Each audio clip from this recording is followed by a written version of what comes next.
Unmarried महिला पुलिसकर्मी अपना इस्तीफा लेटर लिखती है और एसपी साहब के सामने हाजिर होती है और आंखों में आंसू लिए कहती है कि साहब, ये है मेरा इस्तीफा लेटर, आप इसे एक्सेप्ट करिए और मुझे बख्शिए।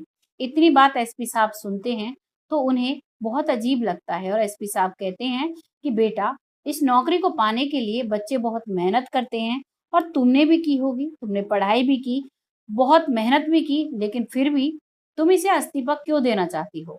लड़की कहती है इस इस्तीफे के साथ एक लेटर भी है, आप उसे पढ़ लीजिएगा और फिर आप बताइएगा क्या मुझे इस्तीफा देना चाहिए या नहीं देना चाहिए। नमस्कार, मैं महक चौधरी। आइए जानते हैं उस लेटर में क्या लिखा हुआ था जो उसने लड़की ने लिखा था इस्तीफा के साथ। ऐसा क्या कारण था जो अपनी अच्छी भली नौकरी को वो छोड़ना चाहती थी? आइए जानते हैं इस कहानी को। इस कहानी में वो जो लड़की है उसका नाम है अंजू। बहुत ही मेहनत कर कर वो सरकारी नौकरी पाती है और बहुत ही ईमानदारी और लगन के साथ अपनी नौकरी करती है। लेकिन वो एक महिला पुलिसकर्मी थी, मामूली, और उसे हर काम के लिए इजाजत लेनी पड़ती थी।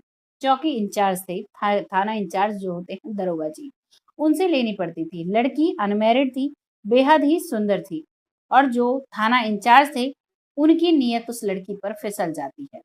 वो बात बात पर उस लड़की को बुलाया करते और बात बात पर उससे अश्लील बातें किया करते और बात बात पर उसे धमकी दिया करते कि अगर तुम मेरी बात नहीं मानोगी तो तुम्हें इस नौकरी से हाथ धोना पड़ेगा। और वो लड़की इतनी परेशान होती है कि वो अब छुट्टी मांगती है। जब वो छुट्टी के लिए कहती है कि सर, मुझे 2 दिन की छुट्टी चाहिए, मेरे घर पर फंक्शन है, वो मुझे अटेंड करना है, तभी थाना इंचार्ज कहते हैं कि ठीक है, तुम्हें छुट्टी मिल जाएगी, तुम मेरे घर पर आ जाना, मेरे रूम पर, मुझे कुछ डॉक्यूमेंटल काम है वो कंप्लीट कर देना और तुम अपनी छुट्टी ले जाना। इस बात से लड़की समझ जाती है कि ठीक है, मुझे कुछ काम करना है और मुझे कल छुट्टी मिल जाएगी। लड़की जाती है उसके रूम पर और वो बैठा हुआ है लुंगी में और शराब पी रहा है।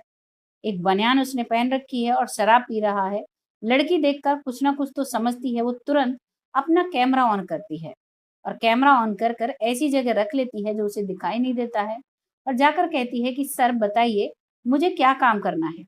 तभी वो कहते हैं कि तुम्हें कुछ काम नहीं करना, जो काम मुझे करना है। यानी कि वो उसके साथ अब गलत बातें करने लगता है। लड़की समझ जाती है तो जो दरोगा है वो कहता है कि तुम भी शराब ले लो। लड़की मना कर देती है और अब लड़की जाने की भागने की फिराक में होती है, लेकिन जो दरोगा है वो कहता है कि तुम्हें मेरे साथ रहना होगा, तभी तुम्हें छुट्टी मिलेगी और तभी तुम्हारी नौकरी सही तरीके से चलेगी। तभी महिला दरोगा वहां से भागने में कामयाब हो जाती है और महिला दरोगा वहां से भाग जाती है। और क्योंकि वो पुलिसकर्मी जो वो दरोगा था वो नशे में धुत था तो वो कुछ नहीं कर पाता है और वो अपने रूम पर ही रह जाता है। अब महिला दरोगा वहां से चली जाती है और 2-3 दिनों तक ऑफिस नहीं आती है। 2-3 दिन बाद वो फिर से थाने में आती है तो जो दरोगा है वो फिर से उससे वैसी ही बात करने लगता है और अब तक वो उसे व्हाट्सएप मैसेज, उसे वीडियो कॉल, उसे तरह-तरह की वीडियो भेजने लगता है। वो इतना अंधा हो जाता है अपने जो उसका पद था, उसका भी कोई भी मान नहीं रखता है और वो लड़की उन सभी सबूतों को इकट्ठा करती रहती है और वो इतनी परेशान हो जाती है कि अब वो पहुंच जाती है एसपी साहब के पास। एसपी साहब उस लेटर को पढ़ते हैं और फिर उस महिला का फ़ोन चेक करते हैं तो उन सभी चीज़ों को देखकर एसपी साहब समझ जाते हैं और अब वो सीधे उस लड़की से कहते हैं कि बेटा, तुम्हें जिस एरिया में ड्यूटी करनी है मैं लिख कर देता हूँ, तुम वहाँ पर जॉइन करो और इसको मैं देखता हूँ। और उसके बाद एसपी साहब अब उस पुलिस वाले को बुलाते हैं, उस दरोगा को, और कहते हैं कि तुम्हारी ये हरकतें हैं, तुम इंसान कहने के लायक नहीं हो, तुम रक्षक बने हुए हो लोगों के, तुम ही भक्षक बन रहे हो, तो लोग कैसे सेफ रहेंगे, लोग कैसे सफ़र करेंगे और कैसे लोग समझेंगे और कैसे लोगों का विश्वास पुलिस वालों पर जमेगा। इन बातों को सुनकर वो कहता है कि ये महिला झूठ बोल रही है, लेकिन जब एसपी साहब सारे सबूत दिखाते हैं तो उसकी नजरें नीचे झुक जाती हैं और एसपी साहब अब उसे दरोगा से हटाकर एक सिंपल पुलिसकर्मी नियुक्त कर देते हैं और कहते हैं कल से अपनी ड्यूटी करो। अब इस बात पर पुलिसकर्मी बनने पर उसे बहुत दुख होता है और बहुत गुस्सा भी आता है, लेकिन वो अपनी ड्यूटी को करने लगता है और वो महिला दूसरे थाने में जाकर काम करने लगती है दूसरे एरिया में। लेकिन कहते हैं चोर चोरी से जाता है, हेरा फेरी से नहीं। जिसकी जैसी नीयत होती है वो कहीं न कहीं दिख ही जाती है। और अब वो मामूली पुलिसकर्मी भी, एक छात्रा अपनी रिपोर्ट दर्ज कराने आती है और रिपोर्ट दर्ज कराकर जब जाती है, उसके साथ कोई छेड़छाड़ हुई थी, तभी वो पुलिसकर्मी उसे अपनी बाइक पर बिठाता है और कहता है कि मैं तुम्हारी मदद करूँगा, तो मुझे बताओ कहाँ परेशानी हुई है।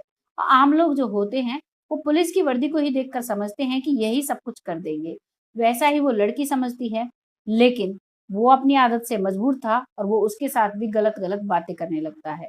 वो छात्र जो है, वो 20 वर्ष की छात्र सीधे एसपी साहब के पास अपनी अर्जी देती है और उसी पुलिसकर्मी के खिलाफ मामला फिर से देती है। जैसे ही एसपी साहब उसी व्यक्ति के खिलाफ ऐसा ही मामला देखते हैं, वो उन्हें तुरंत सस्पेंड कर देते हैं, लाइन हाजिर कर देते हैं और कहते हैं कि तुम अब ड्यूटी पर नहीं आ सकते। तुम अपने कर्तव्य को नहीं समझते और हम ऐसे लोगों के हाथ में अपने देश की सुरक्षा नहीं दे सकते। और यहाँ पर एसपी साहब कड़ा निर्णय लेते हैं। ये था एसपी साहब का निर्णय। आपको कैसा लगा? अपनी राय लोगों के साथ शेयर कर सकते हैं। शायद ऐसे पुलिसकर्मी सभी हो जाएँ, तो हमारे देश की महिलाएँ भी सुरक्षित रहेंगी और हमारे देश की जो सुरक्षा प्रणाली है, वो और भी प्रबल हो जाएगी। आपको क्या लगा है? अपनी राय शेयर करिएगा। बहुत जल्द फिर से आती हूँ, ऐसी ही किसी सच्ची कहानी के साथ। तब तक के लिए जय हिंद, जय भारत।